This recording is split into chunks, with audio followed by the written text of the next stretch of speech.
El conflicto laboral en la Universidad Autónoma Metropolitana está por igualar los días de huelga histórica que tuvieron en el año 2008, cuando se suspendieron las labores durante 64 días. El escenario no es alentador porque las autoridades universitarias no logran un acuerdo con el sindicato. Es por ello que cientos de estudiantes y maestros se manifestaron el día de hoy. Vamos a ver. Alumnos y maestros de la UAM realizaron una marcha del Monumento a la Revolución a Palacio de Bellas Artes, donde hicieron un mitin para manifestar su inconformidad por la huelga que inició hace 63 días el Sindicato Independiente de la Universidad Autónoma Metropolitana, que busca un incremento a su salario y que hasta el momento no ha conseguido.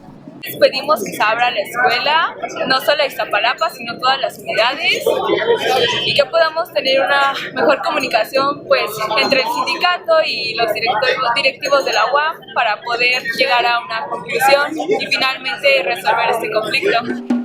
La marcha continuó en Palacio Nacional, donde una comisión de alumnos fue recibida por Leticia Martínez, directora general de Atención Ciudadana del Gobierno Federal, quien se comprometió a informar al presidente de la República, Andrés Manuel López Obrador, sobre el problema.